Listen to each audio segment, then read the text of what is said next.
Hey everyone, Tayami here, better known as Kyte, and today we're going to be looking at ender tanks and chunk loaders. Now, hopefully I can get that multi-tank there to store some lava from the nether. So first of all, we'll come over here and we'll start making the pump that's needed.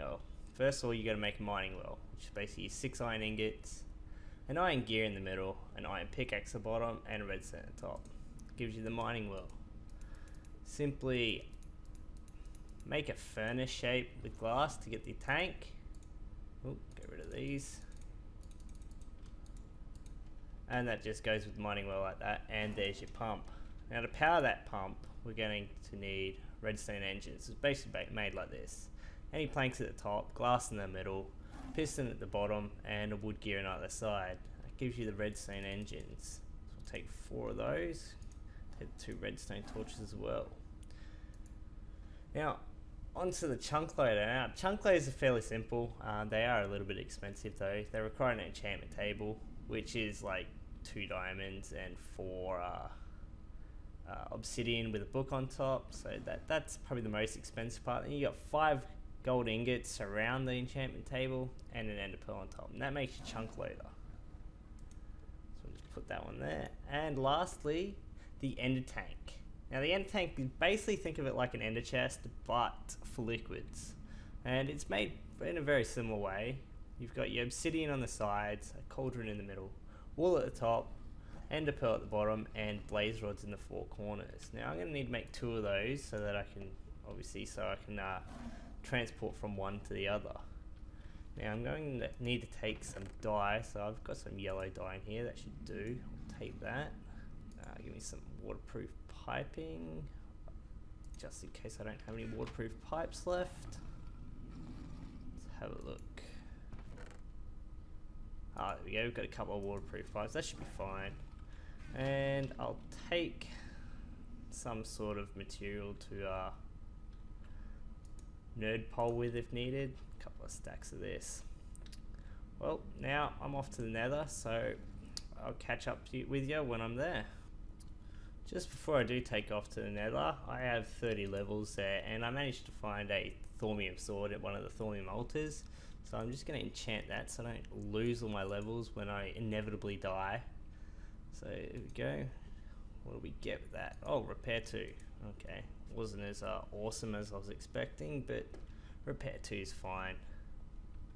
Okay, now I'm off to the nether. Catch you soon.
Okay guys, I'm back, and as you can see I've made a quick makeshift hut as well as a path here, just so I can set up the pump a little bit easier.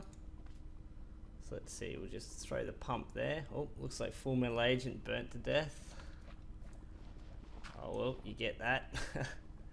Okay, so we've got the pump down, we just simply put 4 redstone engines just around it, like this. There we go. Now, pretty much you want to just put your waterproof piping there. You grab one of these ender tanks. Now it's simple, you just pop the ender tank on top like that. As you can see, it's there. Now this little gold bit you see in the middle here, you can press it and it rotates. When it's the orange at the top, it can only output the liquid, it can't receive any. So you need to make sure that you've got the blue set at the top for the one that you want to actually pump into. Now I want to make sure that it's my own tank and it's not going to go to just anybody. So give me some. There we go. Give me some of this so I can just do a little bit of a nerd poll. There we go. And we'll just color the two outside ones. There's one and there's two. Okay then. Now that's pretty much set up. All that's got to go down is these redstone torches, which is basically there, and that'll power all four of those. So allow the pump to simply pump into this ender tank.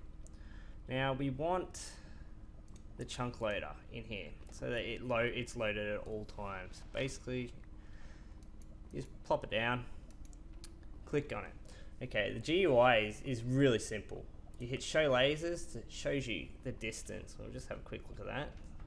And you see the lasers there, that's the loaded area that it's going to load. However, if you click the up button, increases the radius. Now that's 49 chunks, so that is a massive distance, which is probably a bit too much actually. So we'll pop it down to there should be fine. That should be enough to keep us going for at least a while anyhow. I can move it at a later date. Now this part here where it says square, if I hit that, it'll change it into a square shape. Now you can see that the beam there sort of shoots across in straight lines rather than it's completely around. But that's not where it stops. You got the circle, the square, an X. Now that basically just does it in an X shape. As you can see, it comes in and out and in and out and in and out. So that's I couldn't even really tell you what that's really used for. And the Z is pretty much the same. It's just in a Z sort of shape. For what I'm using it for, the circle's probably the best one to use. So I'll a little bit bigger. Maybe 4 should do. There we go. So that'll load that. Now we can just head home. But I've actually set up using a basic Miscraft, so I'll use it inside. I've put a linking book, made a linking book back home, which it links me back to my house. This book here, all I'm going to do is throw it in my personal crafting part, and it creates a linking book to the exact spot I'm standing now. So if I take that, that'll be able to port me straight back to here. So I'll just use this linking book to the overworld. And there we are. I'm back in my my Miscraft room that I built a little bit earlier today. I'll just take this. Oh no! Don't drop that. There we go. And I'll just pop it up there. Okay. Now we'll run downstairs. All that Miscraft stuff I'll look at a later date. But that's just some basic stuff since my nether portal decides to port me to God knows where. Okay, now we're back behind my multi-tank. Pretty much all I've really got to do is drop my ender tank like that. Make sure that the colors match, the color coding on top matches the one in the nether. So we've got yellow there and yellow there. And then we use the stone waterproof pipes. Now, so the blue's on top, so it's not actually outputting any liquid into this tank. So I've just got to click that orange there, and as you can see, it's starting to flow out. We'll run around the front here, around my mess. Have a look at that, it's pumping away nicely. Nice and quick. Now that is really literally it. As for the chunk loader, when you place down a chunk loader, it is owned by whoever places it down. No one else can edit it, change its shape or anything like that, or even pick it up.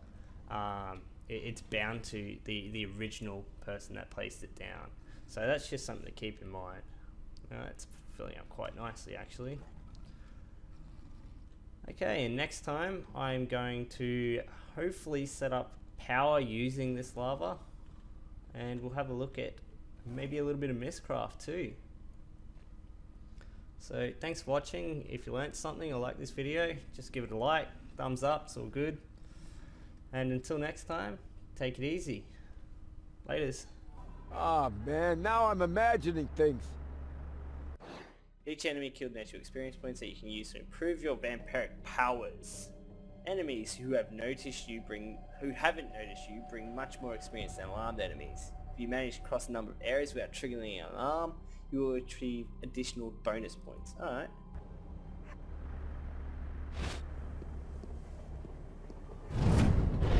Oh! Whoa! That was wicked!